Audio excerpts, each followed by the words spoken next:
Have you ever spent hours immersed in reading only to find out that information slips away just like sand through your fingers?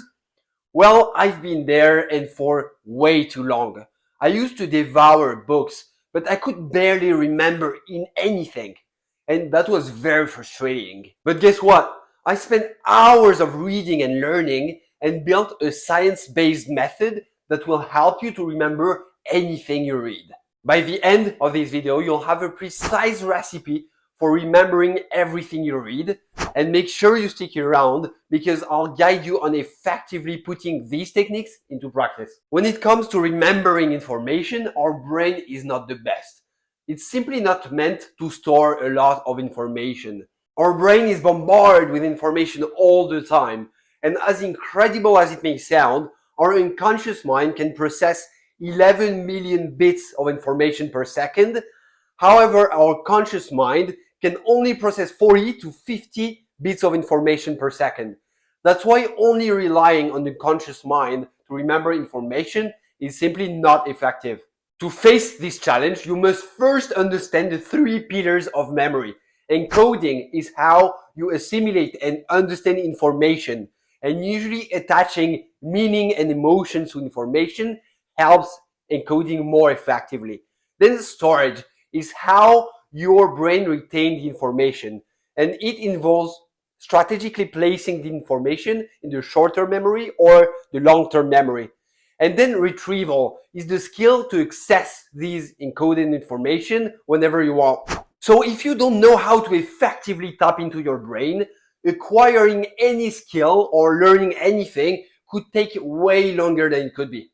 In order to optimize any learning, the pyramid of learning, illustrating our retention rate, depending on how we interact with information, teaches us that simply reading things is not enough. On average, we only retain 10% of what we read. And to remember information effectively, it is very important to discuss what we learn with others and even teach things to others. The method I created and that I'm going to share with you right now is based on dozens of hours trying to figure out a system that actually works. It's based on the three pillars of the memory and the pyramid of learning. And that's what makes it so effective. So if you want, you can pause the video right now and take a screenshot, and then let me deep dive further into this framework for you. When reading a book, there is 5 main phases. The first phase is the pre-read phase. It's before actually reading the book. The second phase is before a reading session. The third phase is during a reading session. The fourth is after a reading session. And the last one is the post-reading session, so after you finish a book. So let me begin with the first phase, the pre-reading phase.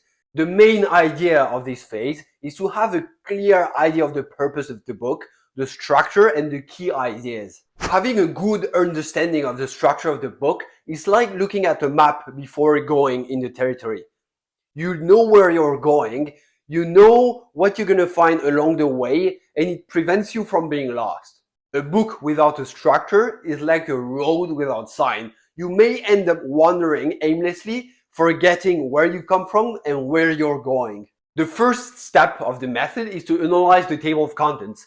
So here you want to spend 10 to 15 minutes deep diving into the table of contents and having a clear idea of the structure of the book. Then you want to read the introduction and the conclusion of the book.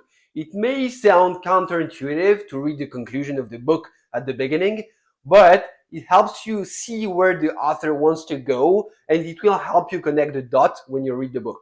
Then you want to read a summary of the book that you could find on ChatGPT or online, and this will allow you to have one level deeper of understanding of the structure of the book and the key ideas. Now let me deep dive into phase 2, which is the start of the reading phase, and it's before a reading session. The main purpose of this phase is to condition your mind to be focused and stay focused during the whole reading session. This way, you're going to be way more productive and remember effectively what you read. So when you want to set up for success, you want to avoid all distractions, for example, phones or food or anything that could prevent you from staying focused during your reading session. Then you want to set a time frame or a length. It could be either like 30 minutes or reading a full chapter of the book. Then you want to have an active posture. Ideally, you want to sit down on a chair, back straight, and be ready to actively engage with the book. I personally don't recommend to lay down on a couch or on a bed to do your reading session because it's way too passive and it's going to prevent you from staying focused during the whole session. Our brain operates in different frequencies during the day, going from delta, which is basically when you sleep, all the way to gamma when you're hyper alert. It is the electrical signals through which your neurons transmit information. Alpha brain waves are the best to enhance learning, memorization, and visualization. And to enter alpha wave, I recommend a breathing exercise that's very simple yet very effective, which is called cardiac coherence. It simply consists in breathing in for 5 seconds, breathing out for 5 seconds, and doing this for 5 minutes. Or you can count 30 cycles. I also recommend to listening to white noise during your reading session because it's going to help you to stay focused and remove distractions. Usually I don't recommend silence because any other noise that could be outside is going to be very distracting for you and going to break your focus. Whenever you finish preparing and setting up for success, it is time to do active recall. It means actively recalling information that you read during the previous session without looking at your notes. It is going to prime your brain to retrieve existing knowledge of the topic and then solidify it in your memory. It will also help you identify the gaps in your memory. And now you can read your notes from the previous session in order to fill the gaps. Now it's time to review the structure of the chapter. It's basically what you've done during the pre-reading phase, but now you're going to do it with the chapter. So you go rapidly through the chapter, you check the introduction and the conclusion, and it's going to help your brain understand better the structure of the chapter. Let me deep dive in the third phase, which is during a reading session. So first you want to highlight key ideas. Highlighting ideas and concepts that are relevant to you will help you actively engage with the book. This will prevent passive reading and will maintain your level of focus high. It essentially transforms the process into a dynamic interaction with the book in which you're going to highlight and identify the key ideas that you like, and therefore it's going to help you retain information way better. Here, a little note about digital reading versus books.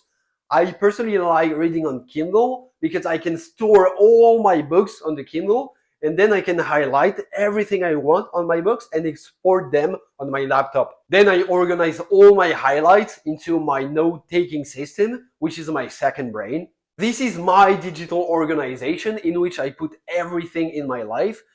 I won't deep dive further into the second brain in this video, but if you're interested in this and you want me to make a full video on this, let me know in the comments. One of the most effective ways to remember what you read is to build stories in your mind. Building stories and doing visualization of the story will help you store the information way better and recall that information way more effectively as well. Next, you could try reading and listening to the audiobook at the same time. As we saw in the pyramid of learning, when you engage your eyes and your ears at the same time, the retention rate is way higher. So obviously, if you do that, you'll have to skip the white noise. For some people, the level of retention and of focus is way better doing this. I personally don't do it and prefer having white noise, but feel free to try it because many people have reaped the benefits of this technique. Then if you do long reading sessions, which are an hour plus, I recommend you to use the Pomodoro technique. This is based on the scientific fact that our level of focus can only be maintained at the highest level for 30 minutes. So this consists in reading for 25 minutes and then you want to take a break for 5 minutes, but not look at your phone or being distracted. You want to do either active recall or just closing your eyes and remembering what you've read. Then you're going to start reading again and repeat the cycle 4 times. After 4 times, you need to take a break of 30 minutes. Let me deep dive now into the fourth phase, which is after your reading session. Now you want to do active recall and start remembering what you've just read. And this is going to be very easy if you've built meaningful and attached emotions to your stories. Next, you want to take notes of what you read. And then if you see that there is any gap in your memory, you can go back in the chapter and see what's missing. What I like to do after doing my active recall is creating a note and explaining everything I learned and I remembered. Next, you want to explain to someone what you've just read. You can pick up a friend or a family member and you're going to walk them through what you've read with your understanding and your perspective on the knowledge. As we've seen in the pyramid of learning, trying to explain to others and teach others on our knowledge is the best way to maximize retention. Now, let me deep dive in the last and fifth phase, which is the post-reading phase after finishing the book. Now you want to organize your notes. You want to take all your highlights and all your notes and clean them up. I also invite you to reformulate into your own words. It will help you assimilate information and make it yours. To increase the retrieval of the memory, I like to create mind maps. A mind map is a visual representation of ideas and concepts all connected to one another, and it helps you to build the story and have a clear understanding of the structure. Here is an example of a mind map. If you want me to make a full video on mind map, I can do that, and let me know in the comments. Next, you want to explain to people. It's the same thing that you've done after reading a chapter, but now it's going to be about the full book. So you can pick a family member or a friend, and you're going to try and summarize the key takeaways of the book. Then I invite you to do periodic reviews of your notes, because for information to stick in your brain, they need to be reviewed over time. The forgetting curve from German psychologist Hermann Ebbinghaus teaches us that retention weakens over time. Spaced learning helps to fight the forgetting curve, and it involves reviewing your notes a couple of times after reading them. For example, you could review your notes once a week, and then once every 2 weeks, once a month, and then once a year. Now, to understand and retain concepts in a better way, there's things you can do during phase 2 to phase 5.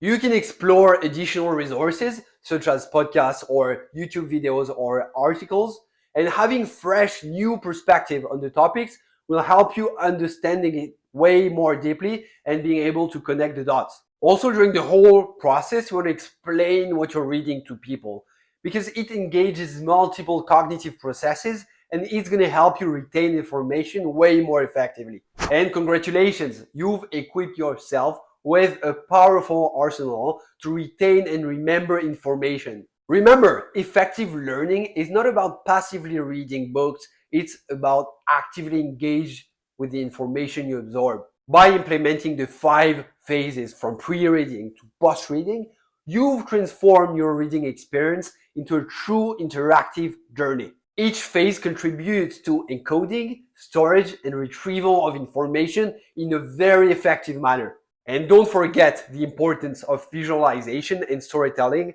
It's going to make what you read way more memorable.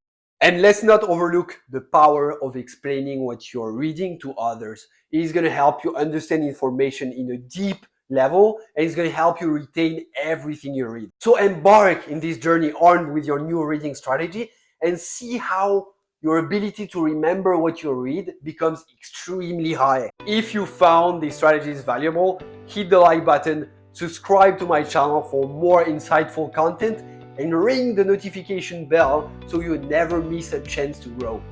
I'll see you in the next video. Take care.